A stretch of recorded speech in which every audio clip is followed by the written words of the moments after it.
Welcome to Live from Plato's Cave. I am Mario Veen. This is episode 35, Rights of Nature, with Jessica den Outer. In Plato's allegory of the cave, Plato uses the example of justice to illustrate what it means for someone to return back into the cave. This person has been liberated from the shadow world and has been to the surface where they could see the true idea of justice. Then they return back into it and they're forced to defend themselves in court. So in this case, this person is referring to a higher idea of justice. But this idea of justice seems absurd to the judges and the lawyers and all the other ones that are in the court and that are just seeing the shadows of justice. So in this case, you could see the shadow realm, the people in the cave watching the shadows, as everyday society. And everyday society is changing all the time. Plato lived in a vastly different world than we do. In ancient Athens, Socrates was put to death. At the time, the judge thought it was just to give him a death sentence. But now Socrates is regarded as one of the greatest philosophers of all time. And at that time, it would seem absurd if someone would argue that a slave was allowed to own property. Because why? A slave is property. It's an object, not a subject. Of course, now that seems ridiculous to us. And what about animal rights? I mean, how can animals have rights? Animals cannot vote, animals cannot speak. But in our society now, fortunately, we do have animal rights. And what about the rights of nature, which we will speak about in this episode? Personally, I think this is really an idea whose time has come. And it's actually very logical to give rights to nature. Or I should say, to acknowledge that nature has inherent rights. And what is more absurd, that an old sequoia tree, who has been growing for 2000 years, can be cut down by a company that wants to build a ski resort there? Or that this tree can be defended in court by a lawyer? Well, I'm really excited to explore these kinds of ideas with Jessica, because the last couple of episodes, we are still very much in the diagnosis stage. But what is our way out of this situation that we're in? This ecological crisis and this climate crisis. I mean, we do have laws that are supposed to protect nature, but as Jessica points out, nature keeps on declining every year. So obviously these laws don't work as well as they should. So Jessica offered something in her book, and particularly one sentence made it click for me. It was like, I had different kinds of puzzle pieces that were not connected, and this was the puzzle piece that connected them. And maybe if you've been listening to episodes before, you will recognize this. So what she wrote is, nature already has a voice. It's up to us to learn to listen. So we can think about Mika Ball taking the time to listen in one of the first episodes of this podcast. But we can also think about the episode with Gert Pista about subjectification, about the importance of recognizing, in this case, students as subjects and treating them as subjects rather than objects. So what does it mean to treat nature as a subject, to treat a river as a subject, to treat a lake as a subject, and maybe to treat the entire planet as a subject? Well, the reason why this is so interesting is because, on the one hand, these are deeply spiritual and philosophical questions, because does a river actually have consciousness or not? Is a river one holistic entity? Or is it something that can be chopped up and divided into different parts? So it's a philosophical idea, but on the other hand, it literally holds up in court. It may be one of the most important puzzle pieces of the solution out of the climate crisis and the ecological crisis. And one of the reasons why it's so powerful is that it's not just a solution to a problem, like we could say, stop subsidizing fossil fuels, which may slow things down, but it doesn't bring a new vision. Michel Serres uses the metaphor of a ship heading for an iceberg and saying, well, it's like giving the order to slow down the ship, but not changing direction. No, we actually need a new vision, something beyond the climate crisis, something that we are striving for and that inspires us. So Serres, who by the way we'll discuss in the next episode, wrote in The Natural Contract, which is also a book that inspired the Rights of Nature movement. He wrote, "We must decide on peace amongst ourselves to protect the world, and peace with the world to protect ourselves." But yeah, let's listen to Jessica Den Outer, who made it her life mission to establish the rights of nature, to acknowledge them, and to ingrain them in our laws. Jessica has a bachelor's degree in international and European law and a master's degree in international environmental law. She has been advocated for the rights of nature and the interests of future generations since 2017, and she has received several awards for her work. In 2019, she was recognized as one of the youngest Earth-centered law experts within the United Nations Harmony with Nature network. In 2020, she was part of the top 100 most sustainable young pioneers. In 2022, she was nominated as one of the 10 Green Voices on LinkedIn. And she was nominated as one of the 35 up-and-coming professionals under the age of 35 in the field of peace and security. And her book, Rights of Nature, so far it's only been published in Dutch. It's a really good book, really well written and very inspiring, so I really encourage you to read it. And Jessica is working on the English version for the international audience, so I will let you know when it comes out as well. Yeah, so where are we, Jessica? Well, we are in the middle of Amsterdam, but as you can hear, there's birds here as well. And I think, for me, that is really important as well, because people always see nature as something separate, something, especially in the Netherlands, we put everything in, designated areas. But I think there's nature here as well. We're surrounded by a few trees and a few birds. So some nice flowers behind us, and there's a canal. Yeah. As you have in Amsterdam. Yeah, because we were looking for a space to talk, but the restaurant, they were rebuilding and there was music playing there. So then I thought, okay, maybe we can go to a park. Well, of course, people know the Vondelpark in Amsterdam, but you said, we can go there, but it's quite busy. Yes. That's quite a problem, I think, when you want just a nice area to be silent, to be in touch with nature. But so you say there's nature here too, so we don't need to worry about that. Yeah. Yes, exactly. And I think that goes to show as well that people really need nature, because there's so many people in the Vondelpark every day. Yeah. And it's so busy, and people, I think, really need that space to reflect and to be quiet. But then it gets so busy with all these people that come there that there's no space for that anymore. At least that's what I feel. So, I mean, spaces like this, just a random bench, next to the canal, are nice places as well, I think, to just sit and digest. Yeah, I read this article. I'll look up the title, but it was about, what are the solutions for the climate crisis? And they said, we need solutions that don't just tackle the climate crisis, but also the ecological crisis, and also the justice and all that stuff. And they were talking about kind of a mosaic of natural areas around the world, right? So I was very happy to read your book, because it feels like I've been busy with this issue for a while. But as a philosopher, but also from a scientific perspective and everything like that. And maybe people have been hearing it in the last few episodes. I was kind of frustrated about, but we know... we've diagnosed the patient, right? Yes. We also know what to do. Yeah. The solutions aren't the problem, but how do we do it? And I think, your book is, do you, I should ask you, do you feel like you have an answer or a start of an answer to that question? Yes and no. And I say yes because I think the rights of nature and the examples I've described and the people I've interviewed really go to show that it can make a difference in nature protection, and also including the voice of people like indigenous people and citizens as well. In some parts of the world, citizens are allowed to speak for the rights of nature.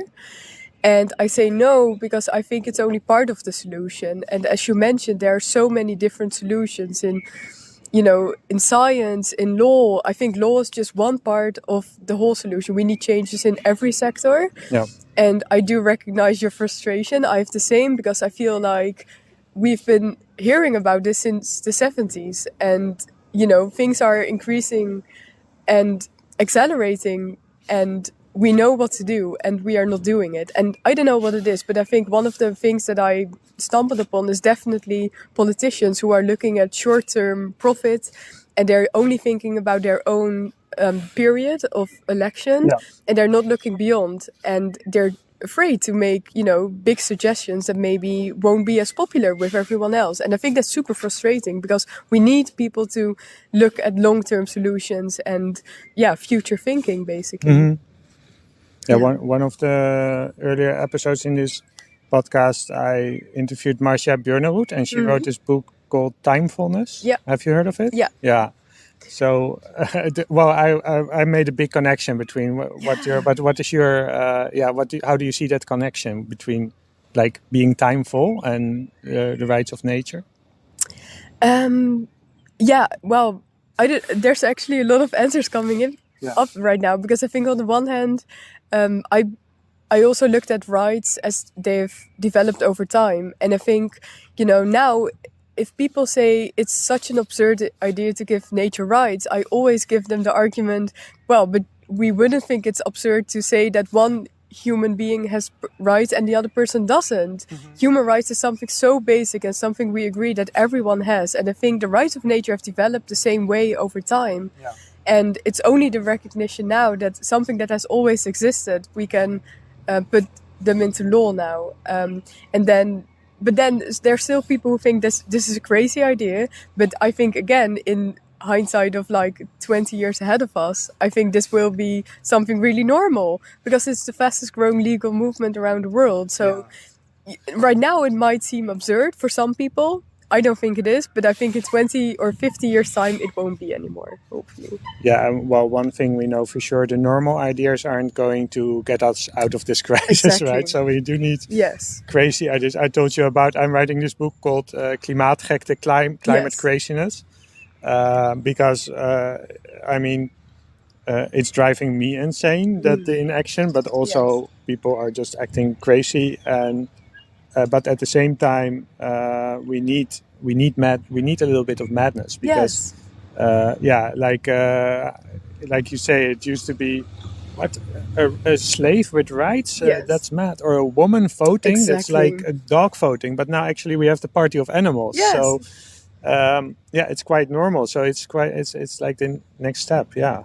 And to be honest, it's not an easy position to be in, because you will have a lot of opposition and people who think these ideas are crazy. But then I think the biggest people that have changed our societies have always had this. It's Galileo, it's Gandhi, maybe even in his time. So I think, looking back in history, I think there's some solace to be found there with the people that have changed the world. Yeah. And we need to hold on to that. Well, and I mean, you can say, well, it sounds crazy, but the more, at least for me, the more I think about, the more it makes sense. Yes. Because why don't we have rights of nature? That's more the crazy thing. So, exactly. Like, I think you write somewhere in the book, we think it's normal that if we have a river like the Maas in the Netherlands, you chop it up in little bits, and I'm responsible for this bit and you're responsible for this bit. So I can put my garbage in the river, but if you're downstream, well, bad luck for you. Yes. It's crazy to think that we can chop the world up into little pieces and think we can control it. Yeah. But to return to timefulness, like the connection I made is that you say, well, so the politicians who have the power to implement a law, like, for instance, we have in the Netherlands the Minister Van der Waal, who could really take steps in acknowledging the Waddenzee as a legal entity or a legal person. Can you say person? Legal person, legal person, yeah. So she could do that. So this is, but she's concerned maybe with the next years or the next months or something like that. But you have this example, you say somewhere as well that it's strange that politicians take decisions about the existence of trees that were there long before they were born. And you even talk about the sequoias in California. Some of them have been growing since we started, since the beginning of the, how you say that, jaartelling, since the year zero. Yeah. And then Disney wants to have a ski resort, and they're able to cut down the sequoias. Exactly. Yeah. So, Yeah, but there's so much I want to talk about, and we don't have much time. But so maybe just start with getting to know you a little bit, because okay, I know you shouldn't ask this for a woman, but how old are you? 26. Yeah, 26. Okay, yeah. So I always want to, if I want to feel old, I always calculate what movie came out around Oh, the yeah, so yeah. I think this is around the time The Matrix came out. Yes, and I love The Matrix. Okay, but you didn't see it when it came out. No, just years later. Yeah. Well, that's basically also Plato's cave, right? Like, Yes. Yeah. So this is your life mission, you say. So how do you know that if you're only 26? Yeah, I think maybe it's a bold statement to make. But I think, well, I described in my book as well. My publisher told me that I had to write a little bit of a personal story as well, because in the beginning, I just wrote about the rights of nature. I just wanted it to be about that. But then my publisher said to get people to come into the story and to understand you, you need to write something personal as well. So yeah, and for me, my love and passion for nature has always been there since I was a very young girl. And I think it definitely started with my grandpa, who took me out in the garden and to look at all the different insects that are living there. And that's where my fascination basically started. And I still went on to study law. This is what I described because I also had the sense of justice that I wanted to do something with. And in environmental law, which I specialized in, I found that I could combine these two passions. But in the book, I also described that I enjoyed studying environmental law because I was able to manage those two passions. But then I didn't feel like it was enough because I kept hearing on the news on, all the biodiversity loss and the effects of climate change and basically the inaction that we just talked about. And I didn't understand why that was happening if we have all these laws and regulations that are there to protect nature. It doesn't make sense. And well, that was actually also the year that I read about the Wanganui River in New Zealand, which is the first river in the world to have become a legal person. And I thought, well, I didn't learn about this, but could this be a new approach to, better protection of nature? And as soon as I dived into the rights of nature, I understood that this is not just a law. This is not just another environmental law. This is really a mind shift, that we have a paradigm shift of how we think about nature. And that's when I realized that the law isn't enough. We also need to change the way we think about things, because otherwise, I don't think anything will really change. So in the rights of nature, I basically found, the part which I really enjoy, the law, but I also found the part of this whole mind shift and learning from indigenous cultures. So I really felt like everything came together, and I've been really passionate and interested in the rights of nature since 2017. And I couldn't let it go. And when I graduated, I couldn't find a job in the rights of nature because it's so new and there's no company or no organization that I could work with. But I kept researching it in the evenings and in the weekends. And then, now, thank God, I was able to make it my career as well. But I really feel like it's my life mission to keep pleading for this. And especially in the Netherlands, because it's happening all over the world. And I didn't understand why this wasn't a thing here. Yeah. Even though we have nature as well. One of the most frustrating things, because I have a lot of conversations about climate, and you get always the same responses. And one of the most frustrating things is like, but the Netherlands is such a small country, and what can we do? But what is it, like Ecuador?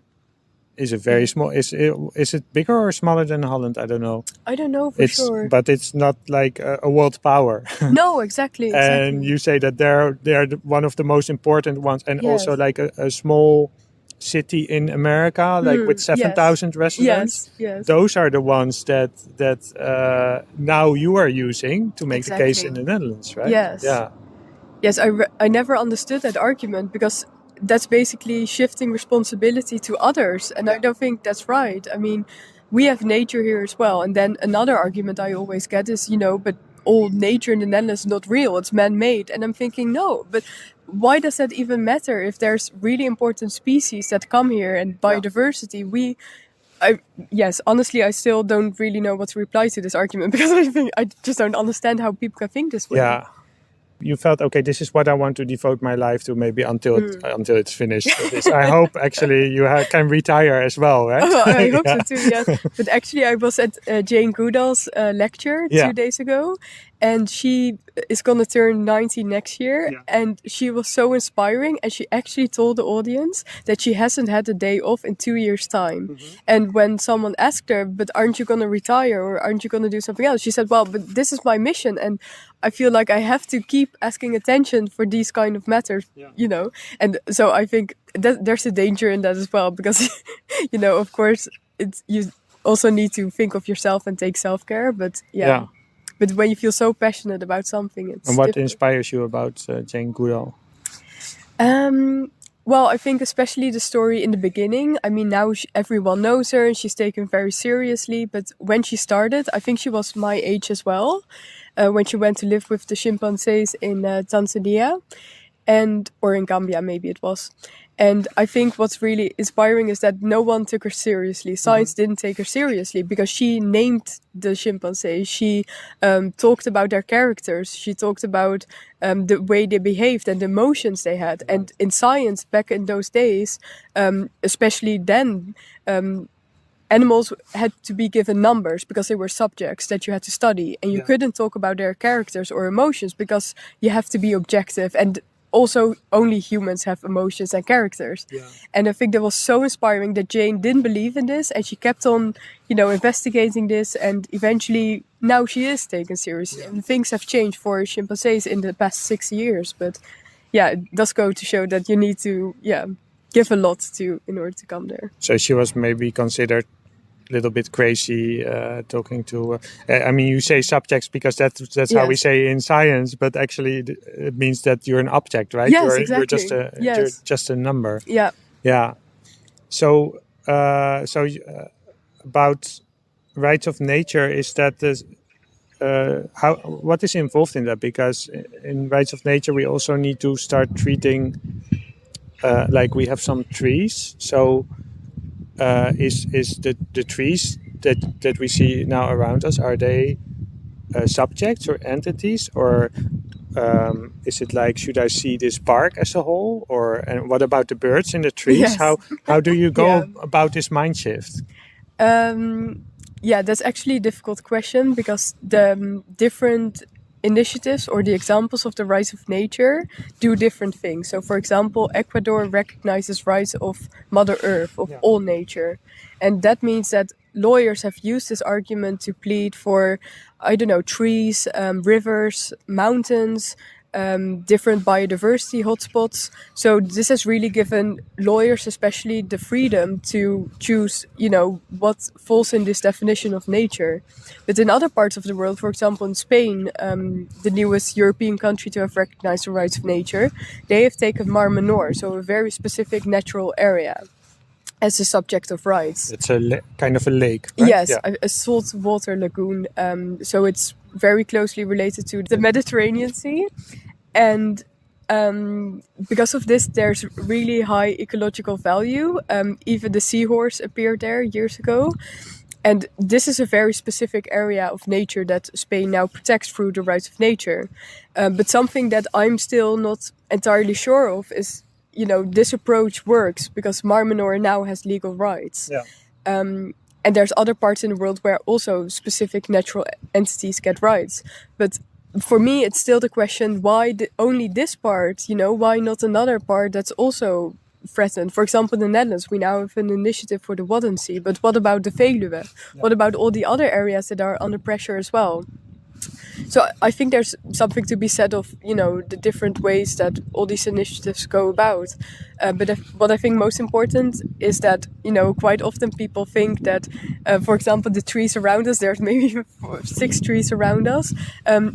I don't think it's ever about individual trees. It's always about an ecosystem. So whether that be the saltwater lagoon or a whole forest or a mountain, it's always a bigger natural area. Oh. Yeah, it's so. This is this podcast is interdisciplinary. So this is what I enjoy most, because these are philosophical questions. Like, is a tree conscious or not? Or, but and I don't know anything about law, so I'm very happy to speak with you. But for me, as a philosopher, I mean, I would actually say a tree, is conscious. But the idea that actually my own question is very dualistic. Like we can the same thinking behind chopping up a river. Yes. Instead of treating it as holistically as an entity. Exactly. So it's the same. Like is my hand me or not, and or my whole body? Where does my body start? All those kind of questions. Does it matter for the rights of nature whether a tree is actually conscious, or is the law, is that just kind of, okay, we are humans on this earth and we need to organize our society and we made up this thing called the law, and it's a way of organizing and kind of interacting with nature. So the first question is like, are you thinking about these kinds of questions, or are you thinking more about like the pragmatic way of approaching it? Actually, no, because what I think is most inspiring about the rights of nature is that they're mostly derived from indigenous philosophies. And it's indigenous people that have led this movement. And it's funny because when you would ask an indigenous people, and I've done this, what do you think about the rights of nature? They would say, well, we don't believe in rights, we don't believe in law, because, we have natural laws that govern our systems. We don't believe in your Western thinking. Kind of arrogance. Exactly. That you can make up how the world should behave. Yeah. Exactly. But then when we get in a deeper discussion, they understand that this is a way of how we can embed these ideas into a Western way of thinking that we know, that we apply here in our daily lives. And I think this is the main argument of indigenous people in New Zealand and in the US as well. This is just a way to hear their voice and their worldviews as well. So I think that's really inspiring. And then, as related to your second question, I think the law is pragmatic and it is human-made, and it is, but I think the rights of nature is a tool, to embed this way of thinking in our Western way of living. Because legal persons, I think it's normal for most people that Shell as a company, for example, is a legal person, so that it has rights, it can have representatives. But for most people, yeah. Okay, let's just say companies then. Companies or even municipalities, even ships back in the day had legal personality. It's just a way of engaging in society. Yeah. And I think even more, if we think these fictional things that we have created can have legal personality and can be represented, then I think the argument isn't too far to say that nature should be this as well. And that, a legal person has his own limitations as well. But I think it would be a first step to thinking about the interests of nature more and to taking those interests into account in all our decision making. Yeah. To be honest, people are now so obsessed with ChatGPT and artificial intelligence and all that stuff. And I get it.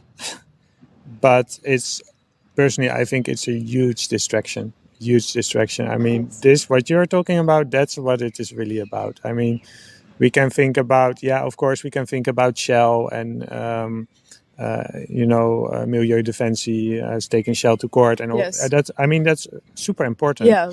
But so there was this Ongehoord Nederland. There's this, this public broadcast media in the Netherlands, and they're spreading a lot of disinformation. And one of the things they said is, climate change, or they don't even call it climate change, they call it temperature change, is no problem, because even if it's 30 or 40 degrees, people can survive at 30 or 40 degrees. So in other words, it's no problem. And of course, that's an extreme example, but I think it's an example of the same kind of thinking. Because my question is, okay, yes, you can, as an individual, you can go in the sauna, and it's actually hotter than that.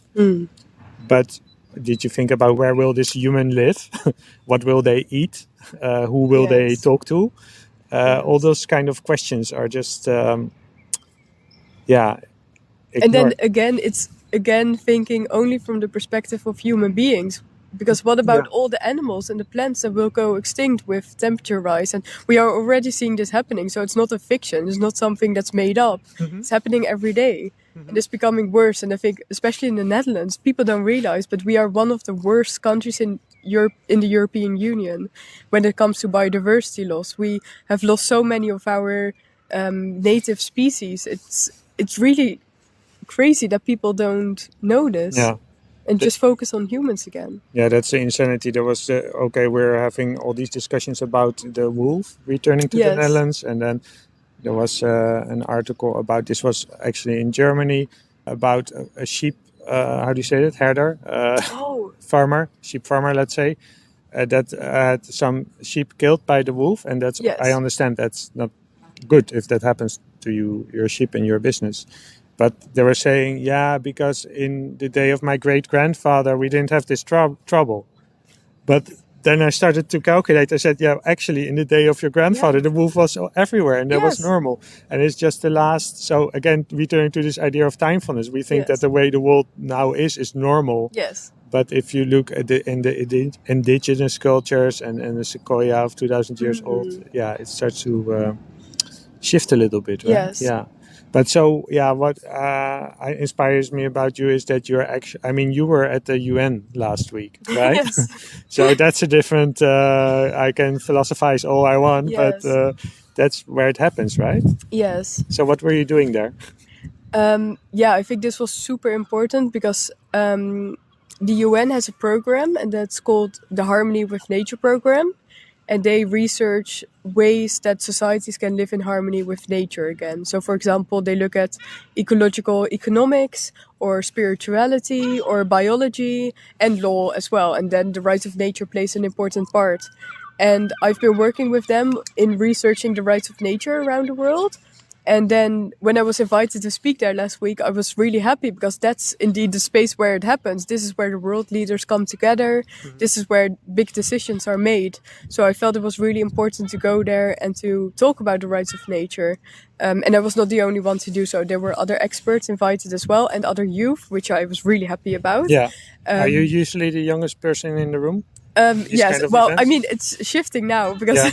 I started working on this when 7 years ago. So I was 20 about it. Yeah, you're growing up as well, I'm right? growing up. So I'm really happy that I'm not anymore quite often. And but I think this was a really important dialogue because yes, youth were present, there were indigenous people, and there were the usual diplomats. And yeah, just speaking there, even though it's a very short amount of time, you can make a lot of impact. And you can also see the politics of how everything is happening. So for me, it was a really important moment. Yeah, and it was to commemorate Mother Earth Day, which is something that Bolivia has instigated, I think, 12 years ago. So that was really great to be there and to talk about, things that I think matter most, right? Yeah. Yes. But then you're advocating for something very concrete that would Yes. actually, of course, it's not the whole story, as you say, but the Yeah. moment, let's say, the Waddenzee is recognized as a legal Yeah. person, that means that you can, enter dialogue and many things can start to happen. And your book has Exactly. many examples about that. Yeah. So how do you how do you feel if you see all that's going on? You see Yes. nature's okay. We have laws already that are supposed to protect Yes. nature, but it's while we're in a crisis, right? I don't see much happening. Of course, I see a lot happening, but I don't see the government really taking action or companies or institutions. How are you feeling? Well, that's actually a really good question, and something I've decided that I want to speak about more openly as well. Oh, because that's I great. think, it will help other people as well. And I think there's a lot of youth that are feeling the same way, at least so I've heard. So yes, there's this aspect of, what is the future gonna be? And this huge climate anxiety that's related to that. And I think there's also feelings of despair and being angry at indeed governments not taking enough action. And like we said in the beginning of this conversation, we know what to do. So why are we not doing it? It's so frustrating. So yes, I have all these feelings. But then I actually I was in an event with Mark Ruffalo, and he's an actor. I have to look up which movies he plays in again. He's quite Oh, famous. he's like in Marvel Yes. movies, right? Yeah. Yes, he's a famous actor, and I was really lucky. I was in a Zoom meeting with him, with other youth, and we were talking about this exactly. And all the other youth were saying the same. And he said, "Well, but the only thing you can do against these feelings is taking action." And Jane Goodall said the same thing 2 days ago. You know, the only way to turn these feelings into something positive is to take action. So that's what I try to do as well. But then, on the other hand, I think it's really important to acknowledge these feelings and to talk about it, because I think other people have this as well. And is this Yeah. something that you that affects your daily life? Yes, it does, and I think this is this is the beautiful thing, but also the sad thing Yeah. about my work is it's really big. It's my biggest passion, but then these feelings creep into your daily life as well. And of course, you're always busy with how can I live more sustainable and what can I do, and you always feel like you're not doing enough, right? Mm-hmm. I don't know. Yeah, it's yeah. Mm. It does have an effect on daily life, but then the positive things that are happening have a positive effect on my daily life as well. So And the best therapy is action, right? yes, Yeah. and going into nature, and that's quite funny because I, like you, I work behind my laptop a lot, and then it's working on the protection of nature, and then I don't end up being in nature. So I really need to have these days, spent in quietness and surrounded Well, by trees. Get a super note. If the super note people are Yes. listening to this, please just send Jessica a free super note. So that's it's not either or. It's not like this romantic idea of nature, wishy-washy and everything, but we actually need to find also ways to work in nature, right? And to live in nature. And actually it's quite perfect that we're sitting now in outside in the park. Yes. And lots of activities outside. Do you have any, action is very good. It's a good therapy. Do you have other maybe tips or experiences you would like to share for young people who are struggling with this? And actually, I am very interested in this question because I think one of our responsibilities now is because my generation and all the generations are failing at such a huge Yes. skill. It's really unfair. The least we can do is prepare people for what's coming. Yes. So sometimes people say, well, just go to parties, enjoy your life, and why Yes, be so yes. busy with that, you know? Yes. Hmm. So maybe I can ask you, like, how maybe you started when you were 17 or something like that, Yeah. right? So how honest can I be to a 17-year-old when I'm talking to a 17-year-old and they're asking me something about, so what is going on with the climate crisis? Yes. How honest should I be, or what? Well, that's a really good question. I think for the first question, what can young people do? I don't have a definitive answer because I think it's a work in progress, something you keep discovering Yeah. over time as well. But I think I found, well, like we just said, the best therapy is, getting away from your laptop sometimes and taking time to reflect and be in nature more. Going in nature, right? Yes, for sure. Let's pause with that one because Yes. that's what you say your grandfather Yes. did with you, and that's actually Yes, for sure. I had that as well with my family. That's maybe the best education Yes. you can get, because education is not just schools, but just Yes, not just like taking a walk, but sit there, exactly. be quiet. And the funny thing is, like you, I like to philosophize. And another thing that recently came to me is that I'm taking more time doing this because I need time to reflect and to recharge basically my energy again.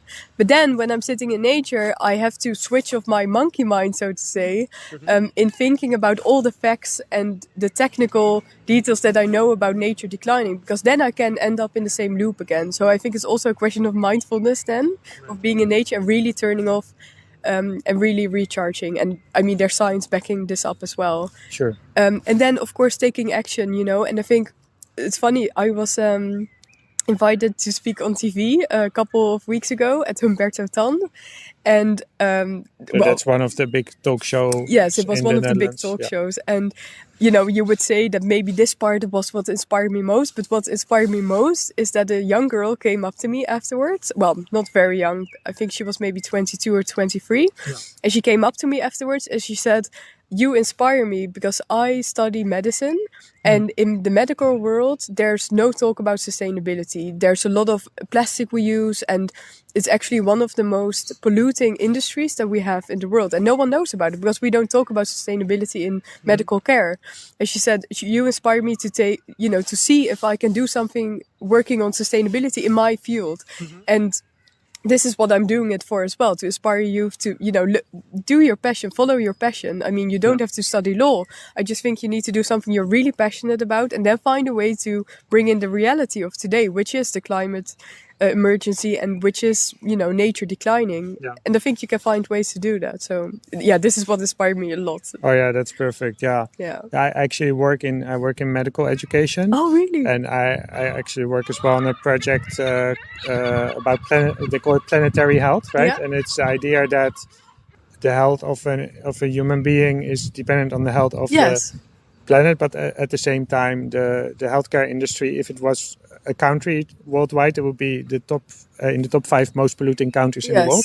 So in the Netherlands, it's 7% of the carbon emissions. Yeah. So it's also, that's the irony. It's also a big part of the problem.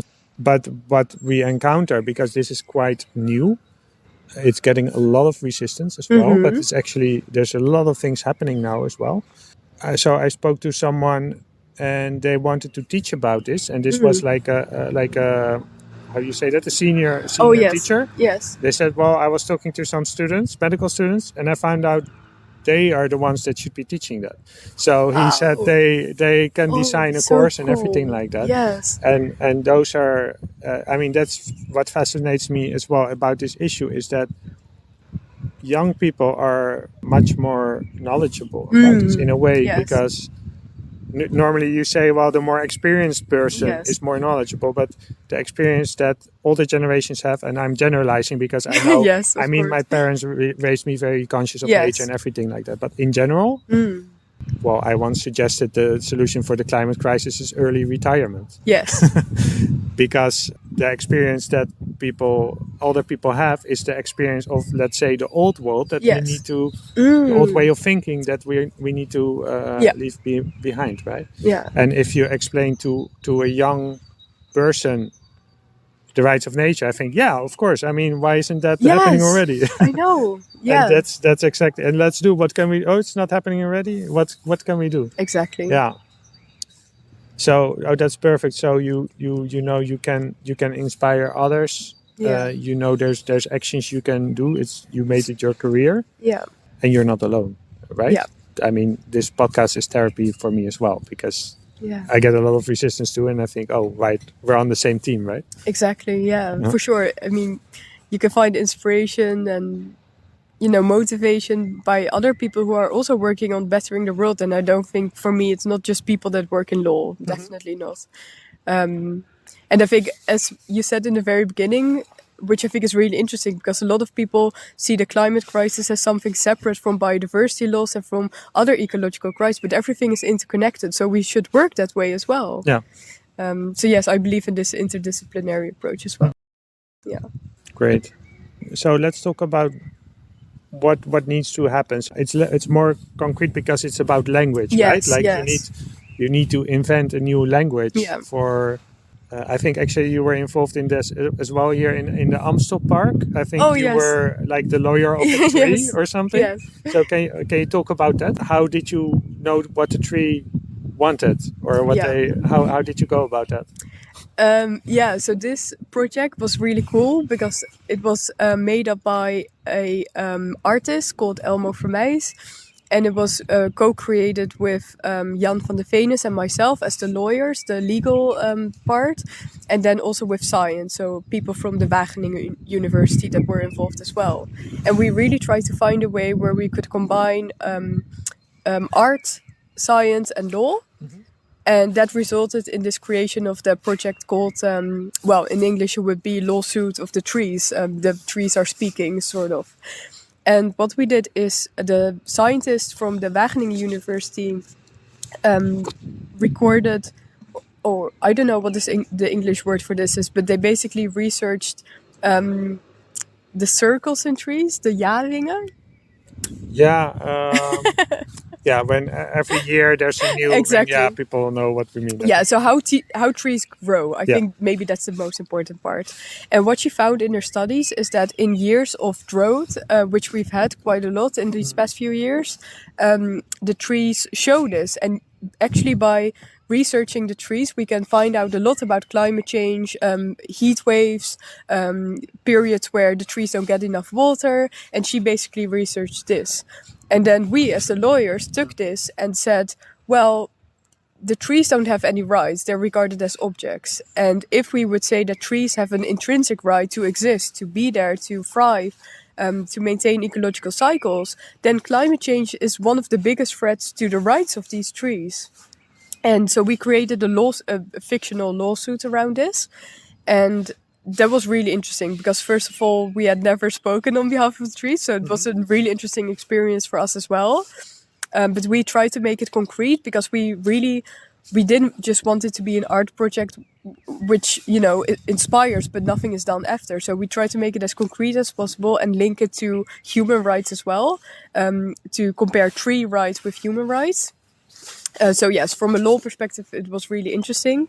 That part was very interesting to me as well, because I thought, natural rights means like, a tree, you can, I mean, that's probably the kind of questions you get to ridicule, right? Oh, that's okay. If the Waddenzee gets a vote, are they going to, which part they are going to vote for, or are you going to, but then you say in the book somewhere that but we also have, we have human rights and we have animal rights, and it means animals don't have the same kind of rights as humans. So you kind of need to how does that work? How do you? Well, that was actually inspired by Thomas Berry, who was one of the biggest philosophers on earth jurisprudence, which is basically the philosophy of the rights of nature behind it.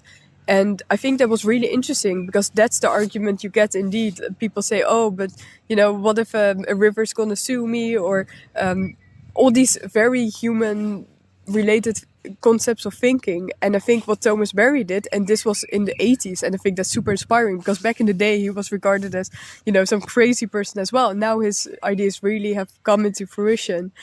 And he has said that, no, we have to look at the ecosystem. What does the ecosystem need? So trees might have different rights than humans, and they do, because we don't need, humans have, for example, a right to education. I don't think trees need a right to education.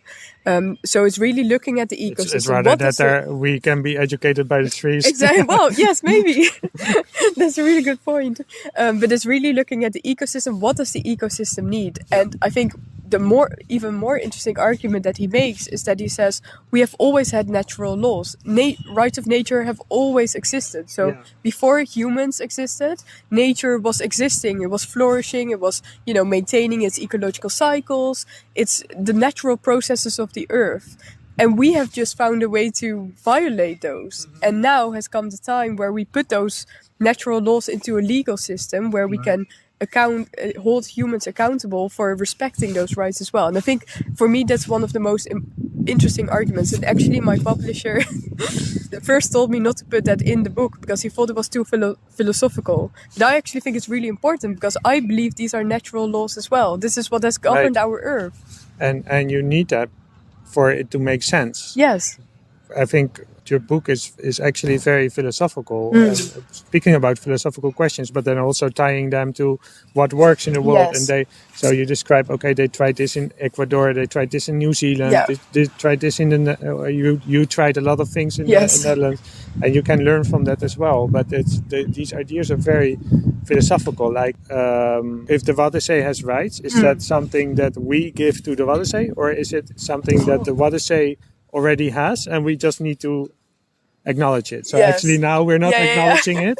So our legal system is imprecise or something. Just as you can say that a women's rights is not like, oh, now in the goodness of our heart we give rights to women. No, of course women have rights. So is that how you see it, or do you see it like it's really something we have to give? I'm not sure if this will make sense, but for me it's different because first, I think the Waddense, for example, we are trying to make it a legal person. And I think legal personhood, as I just explained, is something we have for ships, for companies, for municipalities. It's a legal personality which enables you to engage in society. I don't think this is something that the Waddense already has and that we're giving. I think this is a very concrete way of recognizing the rights of the Waddense. Eventually, it's about engaging in, and it's about listening to the Waddense, and this is a tool to get there. Yeah. So legal personality is even more human-made than rights. But then the rights of nature, and I'm thinking of, for example, Ecuador, where the rights of nature to exist, to thrive, to evolve, to maintain ecological cycles, that part I think is something that is already existent, and that's something we are just recognizing now. So I do see a little bit of a distinction between legal personality, something very concrete, man-made, and the rights of nature, which I think is, and legal personality is a form of the rights of nature, right? But I'm not sure if this makes sense, but this is... It makes total sense, and it's, I'm thinking because we just have a few minutes, but I think it's important to talk about it, because I want to talk about, because one of the powers of the book is you end with the list of actually anyone can do something, right? So I also want to ask you, anyone who's listening to this, okay, they can actually, stop the recording and take action now, right? Yes. But let's do that at the end, because I don't want them to stop the recording. Yes, of course. It's also related to climate justice. So we in the Netherlands and in the West, we have a certain worldview about being, like what is real. For instance, in India, the Ganges, from already, I don't know, probably thousands of years ago, it's Mother Ganges. Yes. So it's not a metaphor for that. Yes. It is actually our mother. Yeah. And then the British come along and they say, no, it's not. But now we're starting to go back on that, right? Yeah. So I know in practice it doesn't do much yet. It's still like let's say the holiest river in the world by many people is still one of the most polluted rivers in the world. But there's some legal recognition now that the Ganges is alive. Where was I going with this? Yeah, so I was talking about something that I need to pay more attention to as well. We have a very limited perspective. And there are many cultures in the world that are much older and that have actually much more wisdom to share about it. You're Dutch and you're writing this book, but how did you go about trying to do justice to those voices as well? Yeah, that was really difficult. Of course, because I think all of us have to recognize we're limited, right? In our way of thinking, and especially when you're brought up in the Western world. So the only way I thought I could do justice to these examples and to pay most respect to these examples is by doing very thorough research, which I've done for every example, and also by speaking to, the people that are involved in these initiatives. And sometimes it was more difficult. For example, the Maori in New Zealand, I would have loved to speak to them, but it was really difficult to find ways to contact them. So I ended up speaking to a law professor who had done so. And by all the other examples, I did try to speak to the local people and especially the people that started these initiatives. But that also led to a lot of limitations because I only speak Dutch and English. So, for example, the Indian court cases, I had to run through Google Translate and it was so difficult. Yeah. So there were quite a lot of limitations there as well. But what I think is, and this relates to one of your first questions, what I think is super interesting about the rights of nature is that, this Western way of thinking, we always focus on economic development, and the Netherlands is one of the richest countries in the world, and we're doing everything so well.